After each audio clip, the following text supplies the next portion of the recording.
Territorio Reportaje. Porque todos tenemos una historia que contar. Con el periodista Agustín del Castillo.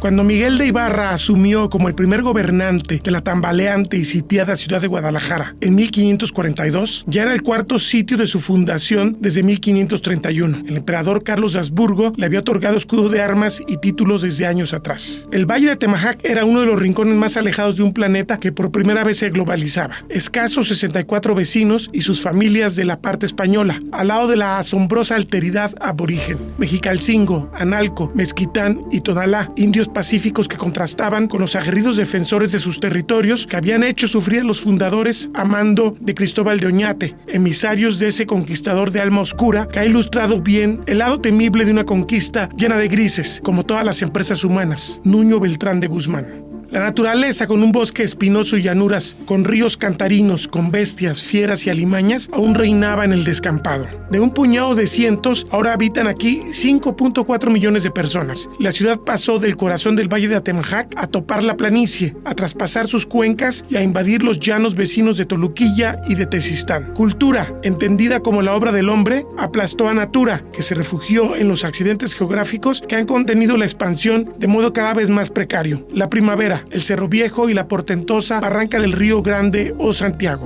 En 2024, la ciudad es la tercera de México en población y en generación de riqueza y una de las 100 más importantes del mundo en esos renglones. Dejó de ser parte de los confines, pero sus problemas son mayores ante el deterioro constante de su patrimonio natural, la depauperación de sus habitantes y la falta de ambición de su clase política y empresarial, empeñados en el corto plazo. Si los colonos de Ibarra buscaban sobrevivir a la hostilidad del medio y de los pueblos indios, los moradores de hoy anhelan la cara luminosa del desarrollo siempre prometido y postergado. El investigador Arturo Curiel Ballesteros señala que pese a los intentos institucionales, el Plan de Ordenamiento Territorial Metropolitano, con 8 años de aplicación y en fase de renovación, no ha sido la respuesta que se necesita. A su juicio, es maquillaje verde y social a un gran plan de negocios que suele ser favorable a los intereses inmobiliarios. El académico de la Universidad de Guadalajara, integrante fundador del Instituto de Medio Ambiente y Comunidades Humanas de la Casa de Estudios, da su opinión sobre el trabajo que se ha desplegado al menos desde el año 2014 y considera que fracasa al intentar armonizar instrumentos porque no resuelve la gran contradicción de generar un modelo de desarrollo sostenible sin dejar de garantizar el negocio de corto plazo del sector inmobiliario. Esta es la entrevista que ha sostenido con Territorio Reportaje. Pedirte tu evaluación de esta versión previa que duró vigente o que ha durado vigente ya 8 años y que se supone que tenía que cambiar la historia de la ciudad. Sí, mira, yo creo que habría que comenzar inclusive un poco antes en el sentido de hablar la importancia que tiene la planeación territorial en términos de un contexto de una ciudad que se expande en el infinito, ¿no? Entonces, de alguna manera, la planeación creo que tiene uno de los referentes más importantes es de que te hace un contraste. Por un lado te saca un escenario que es el tendencial, ese escenario que se problematiza, ese que está afectando la salud de las personas y el bienestar de las personas y del patrimonio natural y cultural. Y por otro lado hace la parte de un escenario estratégico, el escenario que muchos lugares le hablan para tener una ciudad resiliente o una ciudad sustentable, ¿no? En términos de progreso y de bienestar. Y entonces en ese sentido es un marco de análisis que me parece muy, muy importante que trabajar o que analizar. Y también hay otros contextos, ¿no? que podemos tener como referencia, que es esta parte de los dilemas en términos de una ciudad que puede llegar a ser una ciudad más habitable en términos de estos criterios de calidad y una ciudad que básicamente está diseñada para la parte de ir generando cada vez más capital, ¿no? Económico, ¿no? Lo que tenemos es, en esta historia que tú me planteas en específico de la última versión a esta versión actualizada, me parece que ha habido varias cosas que nos muestran el interés de acumulación del capital versus la parte de lo que tiene que ver una condición de bienestar. Y hay ejemplos muy concretos, yo solamente quisiera citar uno de ellos, que es el caso del 2020 en Zapopan, ¿no? Que se hace un decreto en donde de alguna manera aquellas áreas que estaban consideradas como en el ordenamiento estatal, áreas consideradas como de protección, prácticamente las pasan de un momento a otro a áreas de aprovechamiento, ¿no? Que eso en términos de planeación, eso pues es un salto mortal, ¿no? Es decir, tú no puedes plantear una área que es de protección al otro lado, al otro extremo, que es el de aprovechamiento, ¿no? Pero sí tiene lógica en el sentido de acumulación de capital, no tiene lógica en el sentido de tener un mejor territorio en términos de sustentabilidad. Eso por un lado. Por otro lado, creo que desde el principio el IMEPLAN ha estado trabajando mucho con una problematización un poco sesgada, vamos a decirlo así.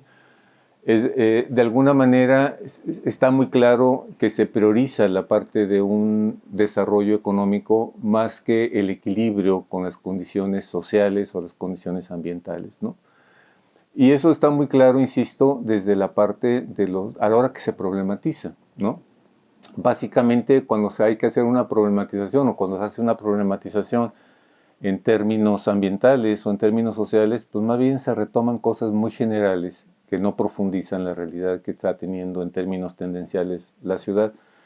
Y de alguna manera lo que se va generando como estrategia, inclusive en algunos momentos se plantea que esa estrategia de capital, desarrollo de capital económico va a resolver las otras cosas que realmente lo que se ha visto en este periodo es que pues es falso, ¿no? A la vista de vamos a decir, los ciudadanos normales, lo que vemos es realmente que los procesos de expansión, los procesos que genera la expansión, el problema de las inundaciones, el problema de la saturación de las vías de comunicación, pues van en incremento, van en sentido contrario a lo que se supondría que te puede hacer una planeación de un territorio o de una ciudad, comparado con los mismos instrumentos de planeación o comparado inclusive con lo que han logrado otras ciudades en el planeta, ¿no?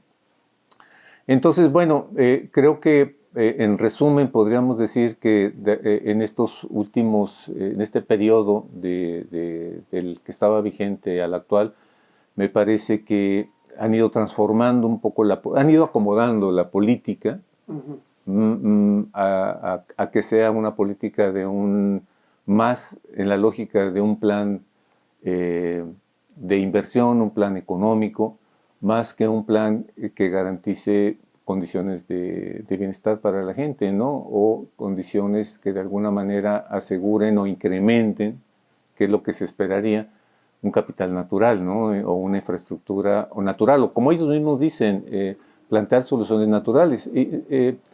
Y es que hay muchos conceptos que se manejan en la planeación, pero que al final de cuentas no hay la manera de instrumentarlos, o sea, no se define cómo se instrumentan y se dejan realmente así como un contexto, más que lo que podría ser una política de acción, ¿no?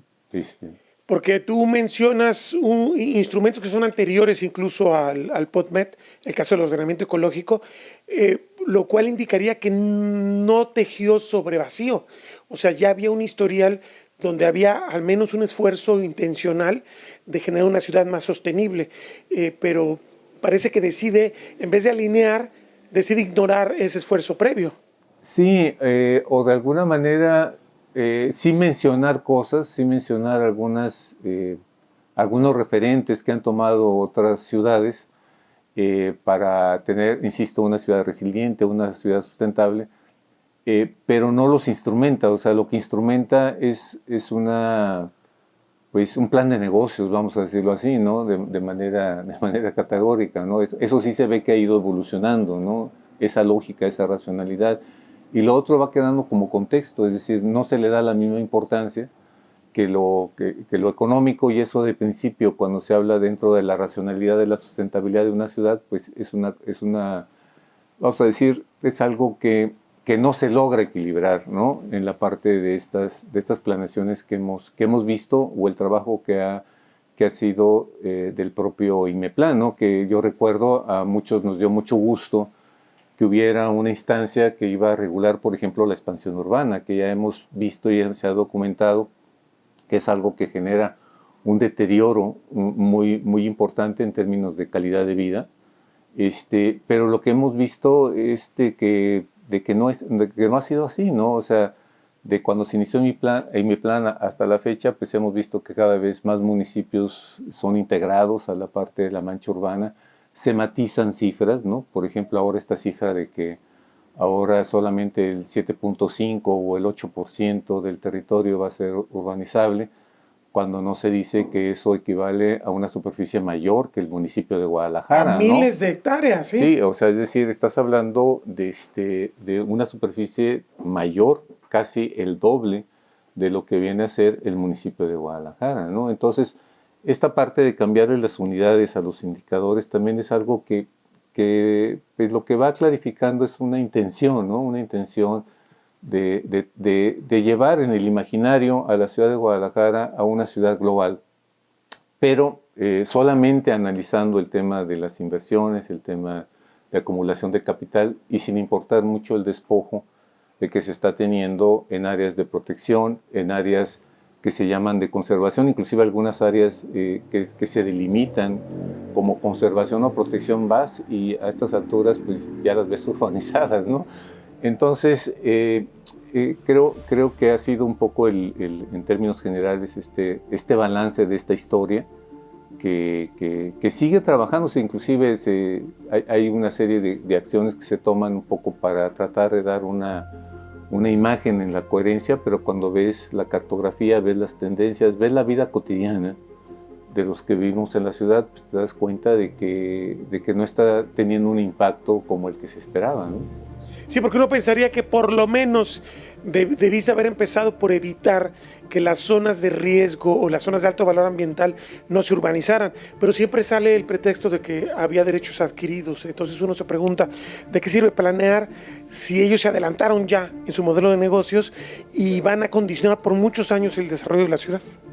Pues sí, o sea, que el asunto está muy claro que el crecimiento y el desarrollo de la ciudad no se está haciendo por parte pues, de un interés en términos de regulación para asegurar una mejor condición de bienestar a la población o cuando menos conservar el patrimonio, insisto, cultural y natural, y lo que hemos visto más bien es un asunto más alineado a la parte de una racionalidad económica de inversión, ¿no? O sea, de generación y acumulación de capital.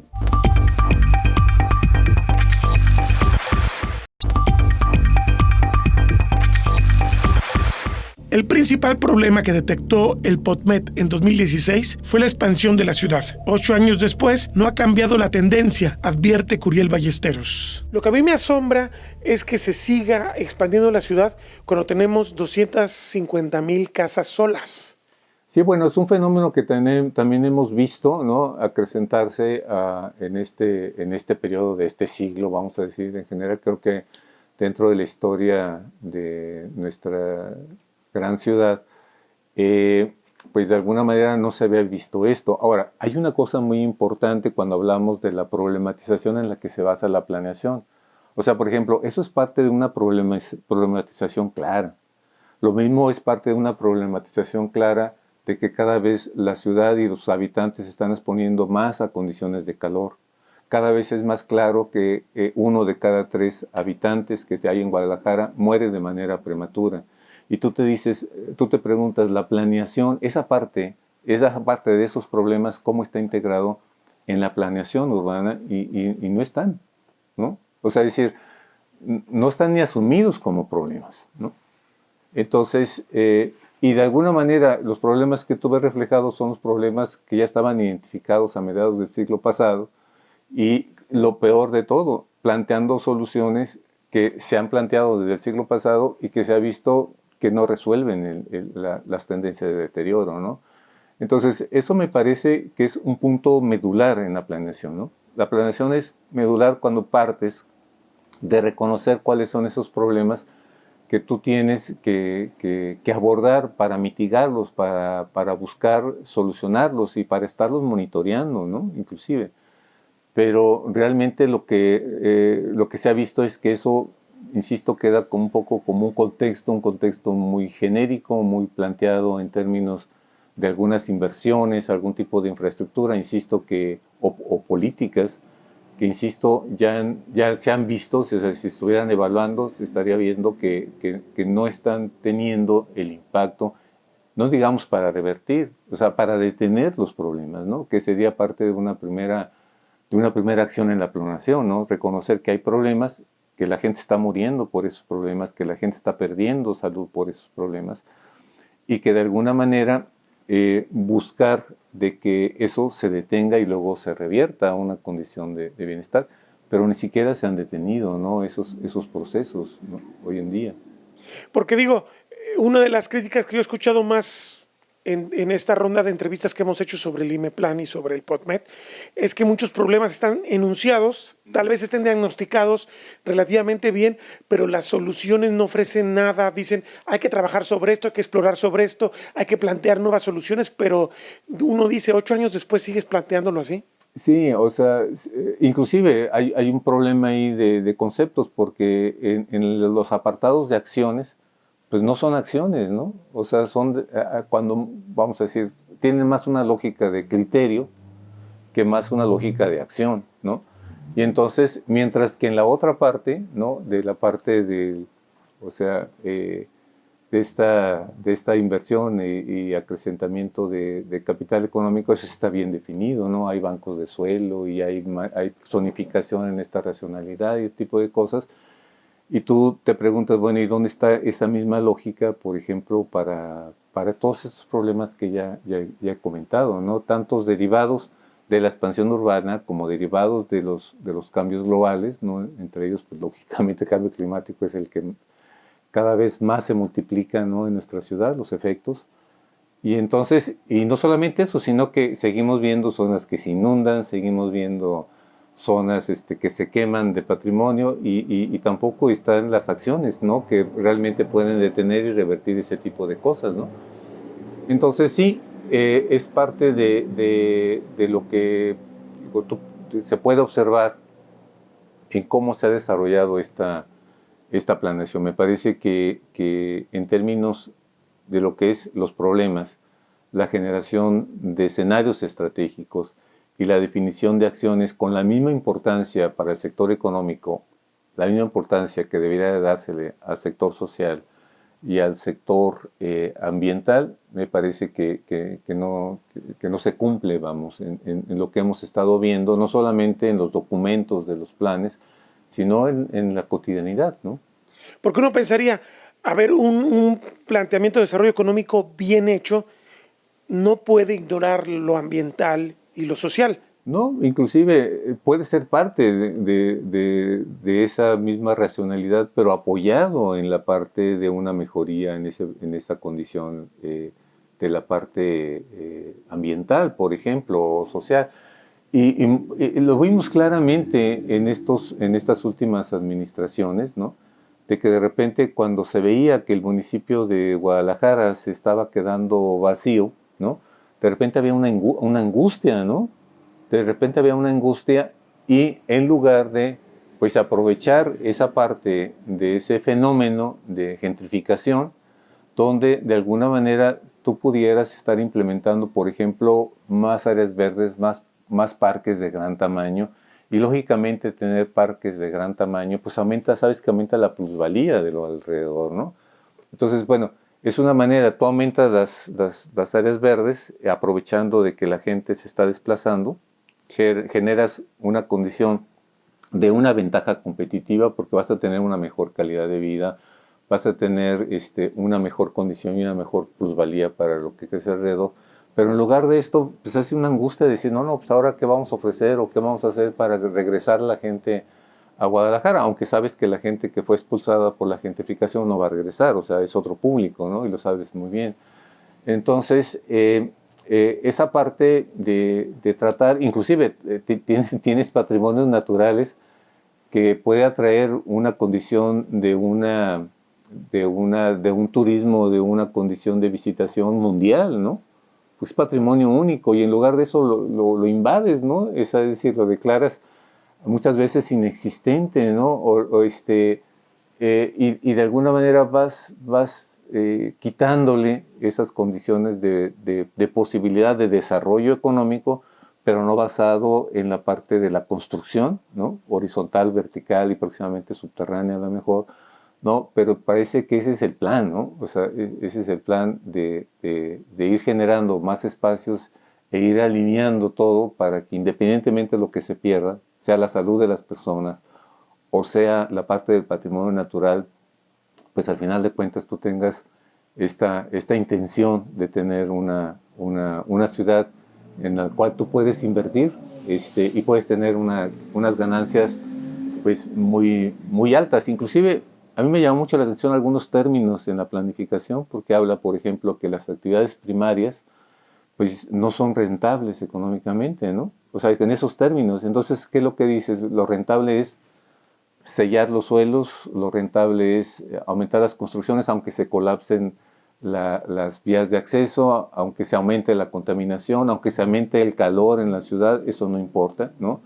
Entonces, pues es la parte de no tener este balance en términos de problematización de lo que está pasando en la ciudad. Una concepción de rentabilidad muy estrecha, muy ligada solamente a la ganancia económica. Sí, o sea, decir, esta dinámica que ya muchos estudiosos en el mundo le llaman acumulación de capital por disposición o por despojo, ¿no? Eso es lo que está operando. Ahora, me llama también mucho la atención, hablábamos de las 250,000 casas solas, están ahí, están construidas, podrían hacerse estrategias para poderse recuperar si tuvieran, por ejemplo, la infraestructura que necesitan, si se les brindara seguridad. Pero además, los datos oficiales de CONAPO desde que empezó este siglo hablan que quizás el pico de la ciudad en población se alcance en algún momento de 20 años próximos y después empiece un lento descenso. Pero esta sobreoferta de suelo y de proyectos habla de una ciudad gigantesca que no va a estar habitada porque no va a haber habitantes que la puedan ocupar. Sí, de alguna manera la parte de estas, vamos a decir, de estos problemas globales y de estas tendencias globales, me parece que no están, o sea, no están siendo asumidas. O sea, porque cuando hablábamos de un estudio de prospectiva y un escenario estratégico, digo, tú lo planteas precisamente en un periodo de tiempo adelante de 20 o 30 años, no lo ves en los próximos 3 o 6 años, ¿no? O sea, es decir, claro. Y entonces ahí realmente también hay un punto de análisis muy, muy importante, de alguna manera analizar las tendencias de migración, analizar las tendencias de que están teniendo las ciudades globales, ¿no? Y realmente, vamos a decirlo, no hay un concepto claro, por ejemplo, en un periodo de tiempo de la ciudad que vamos a tener en un escenario estratégico, insisto, en 30 años. Lo que sí tenemos muy claro es cuál es el escenario tendencial que vamos a tener en 30 años, ¿no? Que es el que estamos viviendo, que hemos vivido en este siglo, ¿no?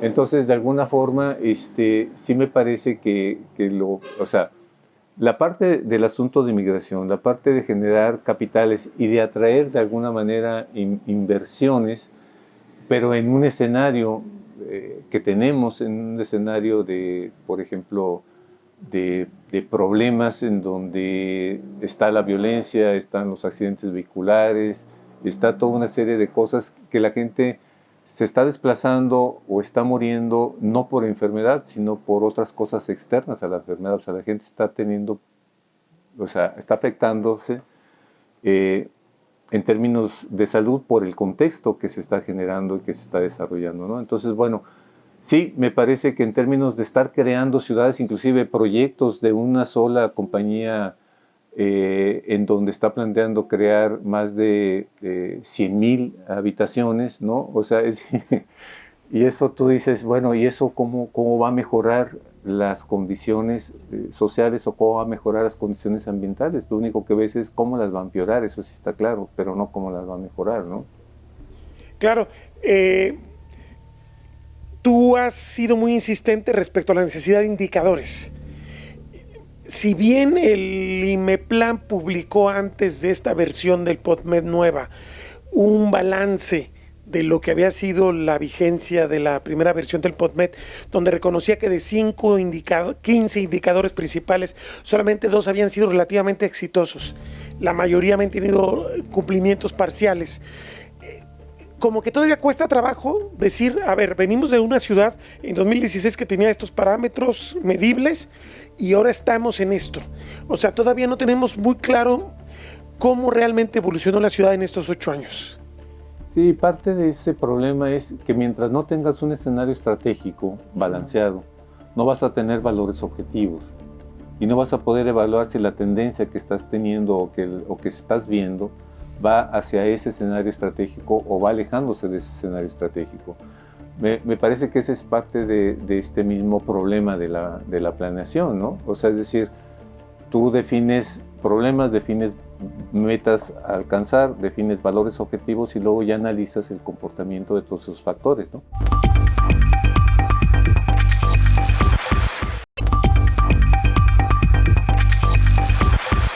Curiel Ballesteros pone en relieve que no se ven mejoras concretas en la calidad de vida de la gente común. Falta incorporar lo preventivo para atender la salud pública. Falta ambición en los escenarios a lograr para una gran conurbación. Pero cuando tienes indicadores, tú dices, esta es la realidad. O sea, la realidad es la que está viéndose, la que se está observando y la que nos está diciendo si vamos por un buen camino o por un mal camino, ¿no? Entonces, me parece que sí, parte de una condición de planeación es la evaluación de la planeación y los ajustes de la planeación, pero ajustes de planeación para que no se estén incrementándote los problemas, ¿no? Y no solamente tener esta visión de corto plazo, que es la que ha prevalecido, ¿no? en la especulación, que es la que hemos visto. Inclusive esta parte de manejar las unidades, ¿no? A veces hablas de hectáreas, a veces hablas de porcentajes, a veces hablas o sea, inclusive que a veces he visto indicadores que hablan de que se ha detenido la expansión, pero cuando tardas, cuando ves que tus traslados cada vez son más lentos, dices, a ver, algo se tiene que ajustar, ¿no? Porque el indicador tiene que reflejar una realidad que la gente siente, ¿no? Que la gente ve, que la gente puede evaluar. ¿Sirve el POTMED, el que empezó en 2016 y ese nuevo en revisión que ya está a punto de salir, ya va a llegar a los cabildos para que eventualmente lo aprueben, sirve para pensar en que podamos construir una ciudad más saludable? ¿Qué necesitaríamos para que fuera un instrumento que nos permitiera evolucionar hacia este tema que tú me comentabas antes de la entrevista? Es lo más sensible que la gente tiene, lo más inmediato, lo que le remite más a su propia experiencia. Sí, mira, yo creo que si analizas las dos versiones, la parte de una ciudad saludable no está. O sea, hay planes de inversión, pero inclusive te voy a comentar esta parte de la salud de la gente, ¿no? Que habita Guadalajara. Es decir, vamos a ver, lo único que hay de repente que se menciona es, todo tiene que ver con inversión y todo tiene que ver con infraestructura, aunque no tengas la parte de un beneficio que atienda el problema, ¿no? En el caso de salud, está muy claro que la parte cuando tú inviertes o apuestas para hacer cada vez más hospitales o para tener cada vez más camas y ese tipo de cosas, eso en términos de salud pública equivale a un 10% de garantía de la salud pública. Mientras que si tú realmente promueves nuevos hábitos o nuevos estilos de vida, eso equivale arriba de cerca del 30%, ¿no? O sea, es 10 veces más lo que puedes tener de resultado. Y si le agregas, si tú mejoras un ambiente, o sea, tú mejoras el ambiente para que la gente se exponga menos a riesgos ambientales y más a una calidad de lo que respira, de lo que se alimenta, de lo que toca, ¿no? Por ejemplo, en términos del agua con la que se baña, ¿no? Eso es un 20% más. Es decir, entonces está muy claro que si tú vas a trabajar una ciudad saludable, no vas a plantearlo en términos de inversión de más hospitales, ¿no? O centros de salud. Digo, eso está bien, pero eso está claro que no va a garantizar ni va a cubrir lo que pudiera cubrir, por ejemplo, un cambio de actitud. Las ciudades sustentables tienen muy claro esto, ¿no? Tienen muy claro de que para que sea una ciudad sustentable y saludable, pues la gente puede salir, puede caminar un máximo de 2 kilómetros y ya está en un gran parque que le va a beneficiar de salud, ¿no? Sale de su ciudad y puede ir a un lugar donde va a estar fresco en un contexto de la parte de una ola de calor. O sea, no tiene riesgos de inundar su casa, no tiene riesgos que su patrimonio se deteriore.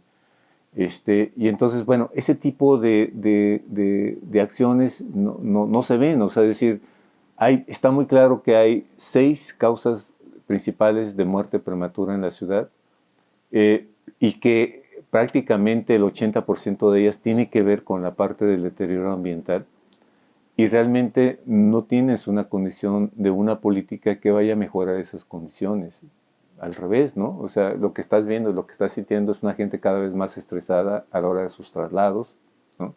Cada vez es más gente más angustiada por lo que pasa, desde su nivel de seguridad al nivel de que ya se le inundó su casa, ¿no?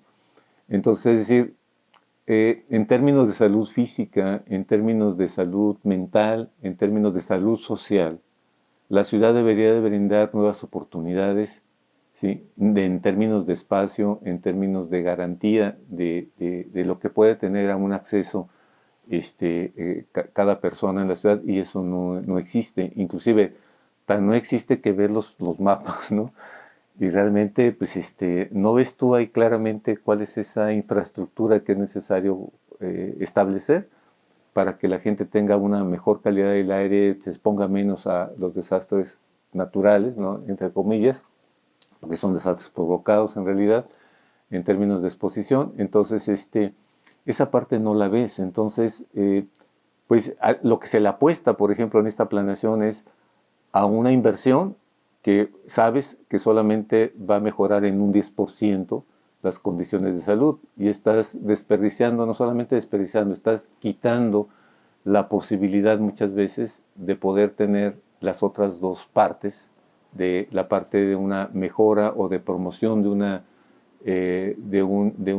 vamos a decir, de un comportamiento, de un estilo de vida saludable, o de espacios en donde tengas una mejor calidad del ambiente y que por lo tanto te brinde salud pública. De eso no se ve en el mapa nada de eso, ¿no? Ellos te van a contestar que hacen muchas ciclovías y que está la red de parques públicos. Sí, pero esas ciclovías están exponiendo a la gente cada vez a más contaminantes, y entonces esa persona que usa las ciclovías... Es el caso también de los parques lineales, ¿no? Sí, o sea, es decir, está aumentando su capacidad cada vez más respiratoria, y lo que está respirando no es una mejor calidad del aire. O sea, la garantía no es la ciclopista, sino es que la ciclopista esté pasando por áreas donde el 50% esté cubierta por copas de árboles, en donde pueda respirar una mejor calidad del aire.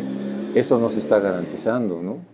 O sea, entonces es relativamente un poco las estrategias que se plantean son estrategias segmentadas, ¿no? O sea, es decir, haces una ciclovía, pero es decir, ¿dónde está lo demás que debes de crear asociado para tener una mejor calidad de vida, ¿no? Eso no. Ahora, los parques, o sea, realmente, ¿cuántos parques tienes con un espacio? O sea, se sabe que para garantizar la parte de una calidad de vida, tú tienes que tener parques arriba de 50 hectáreas, ¿no? Entonces, es decir, no esos espacios ¿en dónde están planeados? No están planeados para que la gente camine de su casa menos 2 kilómetros y encuentre un parque de ese tipo. O sea, eso, pues...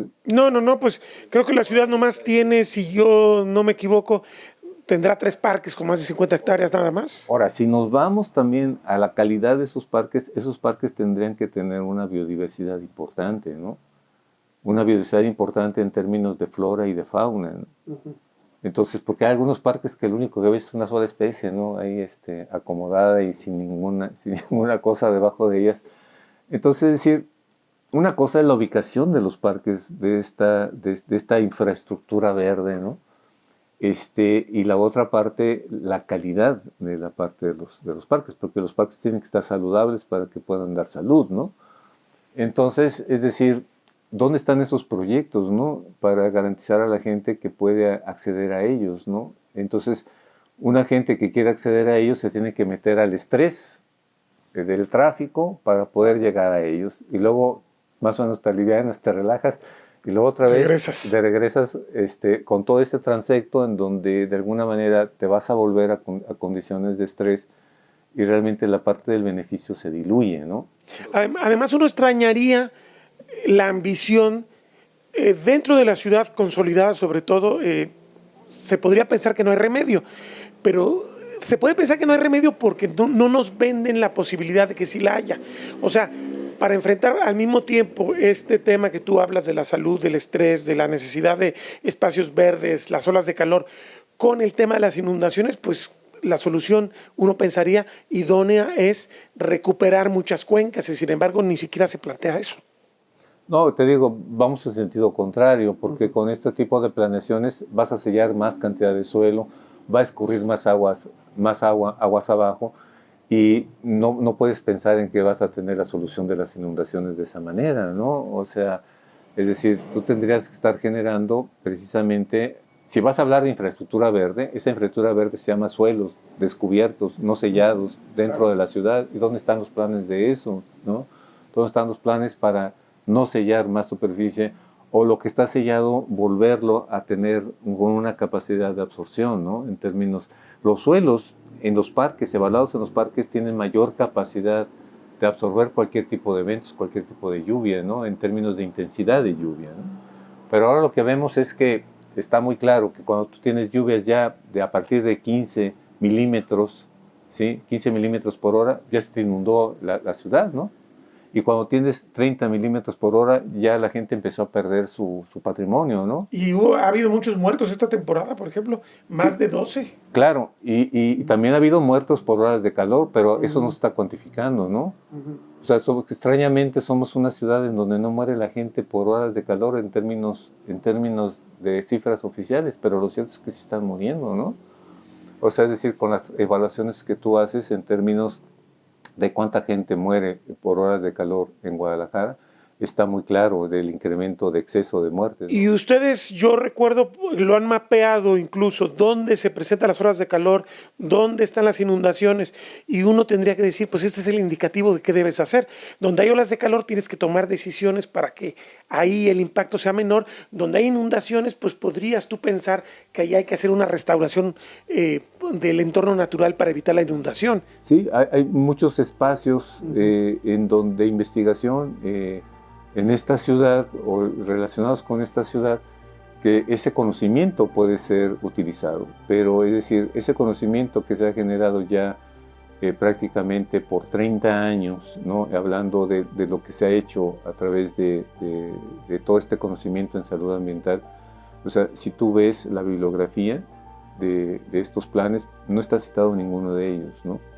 Entonces, de alguna manera se están citando otras cosas que tienen una escala pues muy, o sea, que no te permite llegar a acciones, ¿no? Y la información que sí te permitiría llegar a acciones no se está considerando, ¿no? Entonces, esa parte, o sea, no está considerando porque la lógica es otra, o sea, la lógica es muy clara, ¿no? En este tipo de...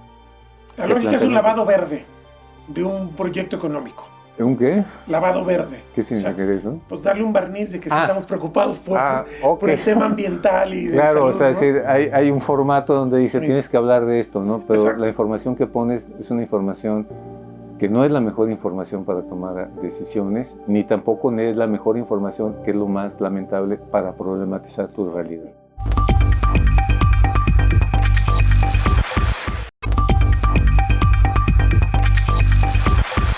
Construir una ciudad con base en la economía de corto plazo incluso atenta contra el futuro económico. Se necesita gobernanza, falta ampliar la escala de escuchar a la gente, falta diálogo, puntualiza el investigador Arturo Curiel Ballesteros. Y digo esto porque también se habla mucho, y en declaraciones no más en planes, sobre la necesidad de integrar este famoso corredor verde en torno a la ciudad.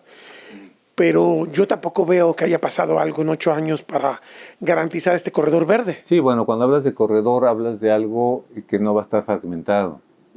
Y cuando menos en los planos no se ve.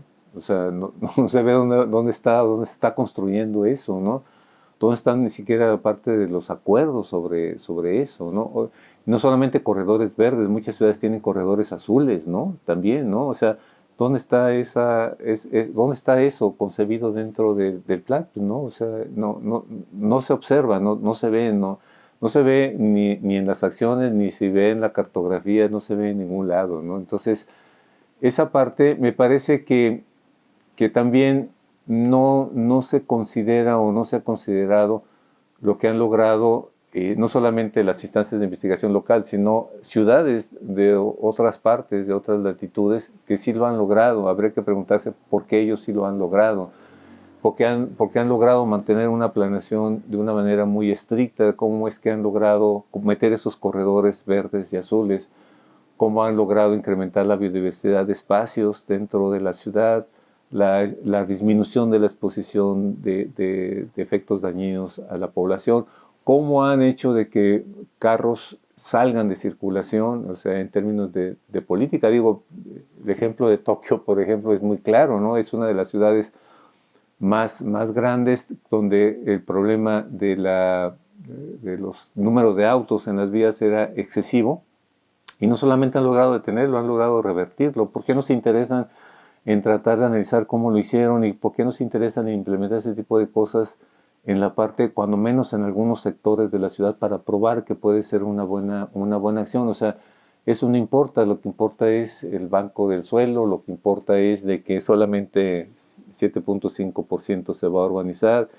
Lo que importa es ese tipo de mensajes, ¿no? Que ahora sí, estas son inversiones que sí van a tener ganancias económicas que valen la pena, ¿no? O sea, y no las actividades primarias u otras, ¿no? Entonces, y es muy lamentable porque solamente lo que están ofertando es un espacio. No están ofertando todo lo que tiene o todo lo que ha tenido históricamente la ciudad. No están ofertando mejores áreas verdes saludables, no están ofertando una mejor plusvalía en términos de mejor bienestar, no están ofertando de que aquí hay espacios para adultos mayores, para jóvenes, para qué sé yo, ¿no? De tal manera que busquen bienestar a aquella gente más vulnerable. O sea, todavía siguen hablando en términos vulnerables de los ancianos y de los niños, y actualmente en Guadalajara las personas más vulnerables son los que están detrás de un volante transitando la ciudad. Para ellos no hay ni siquiera la identificación como problema, ¿no? O sea, mucho menos acciones, mucho menos de ver cómo vas a reducir la vulnerabilidad de ellos, ¿no? Y entonces la gente cada vez más está expuesta a múltiples problemas y no hay nada para ellos, siendo los más vulnerables, ¿no? Todavía sigues hablando de cómo se evaluaba la vulnerabilidad del siglo pasado, ¿no? Y entonces ese tipo de cosas que están ya muy fundamentadas en términos científicos, pues no se toman porque no son de interés, ¿no? No es el motor de la planeación. Y entonces, pues esa es la opinión resumida, ¿no? De este tipo de planificaciones. Cierro con esto. Hay una extrema ingenuidad en pensar. Extrema ingenuidad visto a largo plazo. Una ciudad bajo estas reglas va a ser competitiva siempre, va a traer capitales. Cuando está decayendo su sistema ambiental, social, cuando puede ser cada vez más problemática, cuando puede perder sus servicios ambientales, ¿a qué inversionista extranjero o nacional le va a traer una ciudad donde hay calor, donde no hay agua, donde no hay seguridad, donde no hay una infraestructura verde? O sea, uno pensaría que terminan atentando contra sus propios intereses.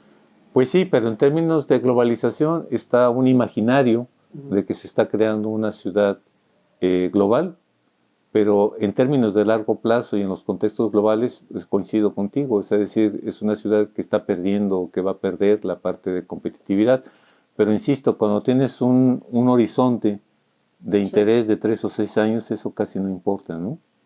Entonces, digo, aunque el IMEPLAN tiene más, aparentemente, ¿no? Pero la lógica que que se ha tenido en términos de esa planeación es una lógica que cada vez se fortalece más, ¿no? Con los mismos actores, nada más que cambiando de puestos, ¿no? Y creo que con esto termino la entrevista. Uno pensaba que el IMEPLAN iba a ser como parte de la solución para una ciudad que vive en el corto plazo, que vive en la dinámica de la ganancia inmediata. Pero pareciera que el IMEPLAN no tiene ni el soporte legal ni político para hacer la solución. ¿O cuál es la solución a final de cuentas? ¿Cómo se debe gestionar una ciudad de este tamaño con esos intereses para que realmente obedezca a largo plazo que requiere cualquier ciudad? Bueno, yo diría que el IMEPLAN no ha tenido ese interés, ¿no? Más que otra cosa. Y de alguna manera, pues hay múltiples corrientes, múltiples conocimientos acerca de qué es lo que se requiere para la parte de una mejor condición de una zona urbana para eso. O sea, ya hay una serie de indicadores, y uno de esos indicadores que me parece más importantes es esta parte de las distancias que la gente tiene que recorrer para obtener sus alimentos, para obtener su recreo, para ir a la escuela, ir a su trabajo, ir a un área arbolada que le garantice desestresarse, ¿no? O sea, eso está muy definido, ¿no? Ya está claramente definido, pero lo que no vemos es esas estrategias de crear esos espacios o esa dinámica social. Y sigue siendo una ciudad que crece, al igual que el siglo pasado, a través de una especulación. Nada más que ahora la diferencia es que una especulación acompañada por una política... Pero necesitamos otro tipo de actor político que someta a los intereses económicos de corto plazo, ¿no? Y que haga posible una ciudad más sostenible. ¿Qué actor político? O sea, tenemos 9 municipios, seguimos con la segmentación del poder. Tú decías, cada 3 años cambian. Pues sí, pueden cambiar de decisiones y un proyecto que era importante al principio después termina en irrelevancia. Es la historia, pues, de nuestras ciudades. Sí, pero yo creo que de alguna manera, más que el actor político, es la forma de hacer política, ¿no? Y me parece que ha habido momentos importantes que habría que rescatar en estos esquemas de gobernanza que desde el 92 se ha buscado impulsarlos a nivel mundial para tener mejores ciudadanos. Eso implica que el ciudadano participe, ¿no? Exacto, pero es decir, si tú ves, por ejemplo, algo que ha hecho mucho otras universidades, aquí a nivel local, del territorio local, por ejemplo, cuando tú analizas el poder de los actores, ¿no? El poder de los actores, está muy claro que los que están invirtiendo en la parte de generar cada vez más infraestructura de crecimiento horizontal o vertical en la ciudad, esos están en los primeros 5 lugares de poder en esta ciudad. Mientras que los que están pensando, por ejemplo, en estas ciudades sustentables, estas ciudades que pueden ofrecer garantías de mejor bienestar a la gente, está después del lugar número 20 en términos de poder. Ahora, ¿cuál es la acción que se está tomando para generar un menor espaciamiento entre el poder que tiene la parte del poder económico que está generando toda esta infraestructura urbana y el poder de la gente que está dispuesta inclusive a trabajar para mejorar esas condiciones de habitabilidad que tiene su ciudad? O sea, ¿qué acciones se está haciendo para reducir esa brecha? Yo no identifico ninguna, ¿no? Yo no identifico ninguna porque, es decir, a la gente se le consulta, pero realmente se le consulta bajo un machote, ¿no? Es decir, yo por eso al principio participaba en las consultas del IMEPLAN y dejé de hacerlo porque realmente lo que te plantea es decir, a ver, aquí tenemos estas 3 opciones, ¿no? O estas 5 opciones, ¿no? Y entonces, pero son opciones que ya han fracasado para solucionar el problema de mención, ¿no? Y no te dan oportunidad para plantear o para pensar ni siquiera o para decir, oye, hay otras acciones que se pueden implementar, ¿no? Eso no es posible, o sea, decir, ponle la palomita a la que tú veas y entonces ese esquema de gobernanza me parece que es lo que puede sacar adelante la situación, ¿no? Ya se ha visto, ¿no? Ya se ha visto en el plano nacional o en el plano inclusive estatal algunos acercamientos importantes en términos de la parte de la gobernanza. Pero así como la gente se asusta a veces porque Guadalajara se está quedando sin habitantes por la gentrificación y no aprovecha eso, así al mismo tiempo hay gente que igual le da pánico de que haya otras racionalidades no digamos que cuestionen la parte del planteamiento económico, sino cuando menos que busquen que se le dé la misma importancia a la parte social y a la parte ambiental. O sea, es decir, ese es un problema de inequidad, lo que estamos viendo. Es decir, la parte del planteamiento de desarrollo económico no está teniendo el mismo peso que la parte del bienestar social y la parte de lo ambiental, ¿no? De la mejora ambiental. Entonces, eso solamente se puede lograr escuchando a las gentes que están dispuestas a hacerlo, ¿no? O que lo están haciendo, pero a nivel minúsculo, ¿no? De una escala que no tiene la dimensión de la ciudad, pero cuando menos que tiene una experiencia, ¿no? De por dónde puede ir. Ese diálogo está faltando, ese diálogo no es de interés como tal, y de alguna manera me parece que eso es la política que se necesita para poder, ahora sí, problematizar de mejor manera esta ciudad y definir también de mejor manera las acciones a implementar por cada uno de los actores sociales que debe dársele voz y debe dársele poder en la toma de decisiones del futuro de la ciudad. Territorio Reportaje. Porque todos tenemos una historia que contar. Con el periodista Agustín del Castillo.